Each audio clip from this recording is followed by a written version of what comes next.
Okay, so this video is going to cover the Turnitin LTI, just giving you a brief overview of what it looks like, what has changed. The biggest change is just where the Turnitin is located. So prior to, or the building block, it was located under assignments. Remember, you would have the Turnitin assignment here. With the LTI, it's going to be under build content. So you're going to hover, well, first you're going to need to obviously go to your assignments or wherever it is you're wanting to put the assignment. Then you're going to hover over build content, and you're going to see Turnitin under there. So when you click Turnitin, it's going to look a little bit different, but essentially everything is the same. It's just everything is a little bit more accessible, a little cleaner. You're going to notice that when you're creating a Turnitin assignment through the LTI, it's all the same options are here. So you're going to have a title. Your instructions will go here. Same thing as it was before. The dates, I think this might actually be named a little bit different. So it's a feedback release. So before it was named something a little bit different. So, or maybe it was end date or something. But this is the date that the feedback that you give will be released. This is the due date. This is the start date. And you can always hover over any of the question marks, and that'll tell you what each of those things are. Optional settings, those are your additional settings. You can scroll through, you can add a rubric, change where whether it goes into the repository. All the things that you could do before, you can do here. So you're going to hit submit, and then you'll notice at the bottom here that your assignment is there. So everything essentially looks similar, it's just a little bit different. Okay, so after you have created your Turnitin assignment, this part is what gets a little bit more user-friendly, which is nice. So if you need to access any of the submissions that were submitted for the assignment, all you're going to do yourself as the instructor is go and click on the title, and it's going to bring up your dashboard. It'll take you to the assignment inbox. You'll see all of the students in your class. You will see, and you can search for students here. If you have groups, you can filter by each of the groups.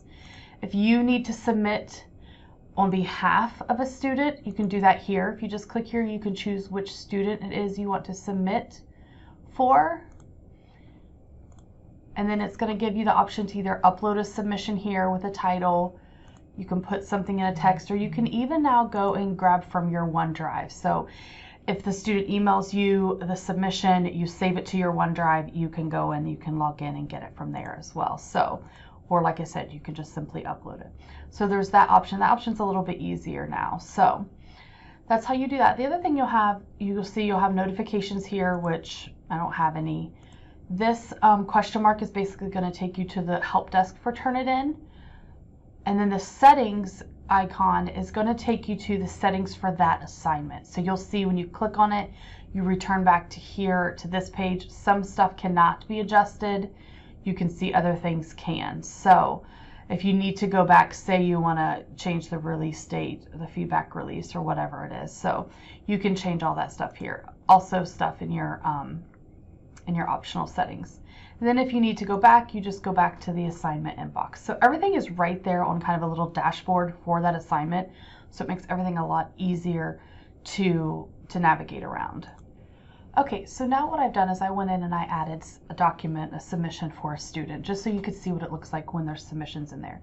Because not only is everything in one spot, it also gives you a little bit more information right at a glance. So you can see I went in and I put a document in here. It tells the day it was uploaded. It gives the paper ID. So if there's ever any questions, if the student, any questions that you maybe need to reach out to Turnitin about for a specific paper, this is what they're going to ask for. So this paper ID, which was once rather hidden, I feel like, is right out in the open. The other thing you'll see is this viewed. So whether you have actually went in and viewed the student's paper, you can click here to grade. It gives you right away the similarity. It's also, if there's any flags, it's going to tell you here. And then the options, you basically can upload it, download it, or delete it. So you can also, if you need to, you can download up here, this button, you can download for all the students or all the ones that you check.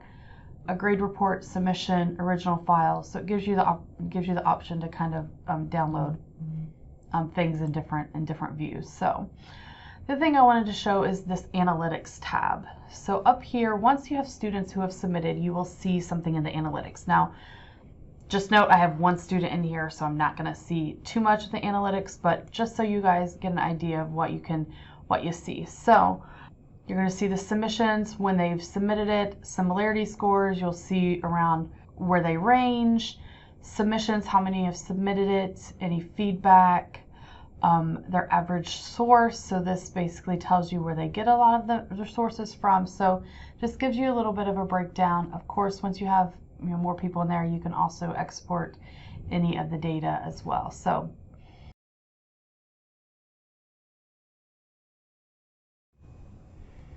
okay, so on the student side of things, they're essentially going to see the same stuff. It's just going to, like yours as the instructor view, it's going to look a little bit different, a little cleaner. Whenever the assignment is in Blackboard, you're going to notice that it just has a heading.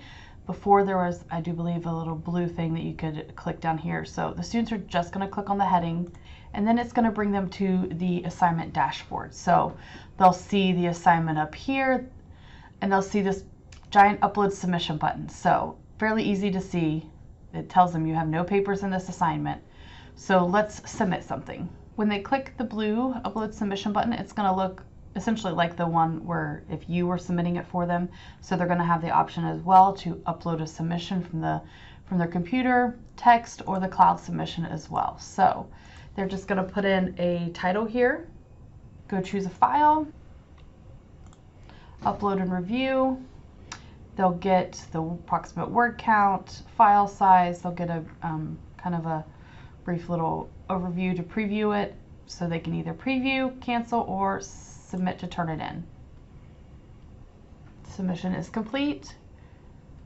And what they're going to get then is they're going to see their paper here.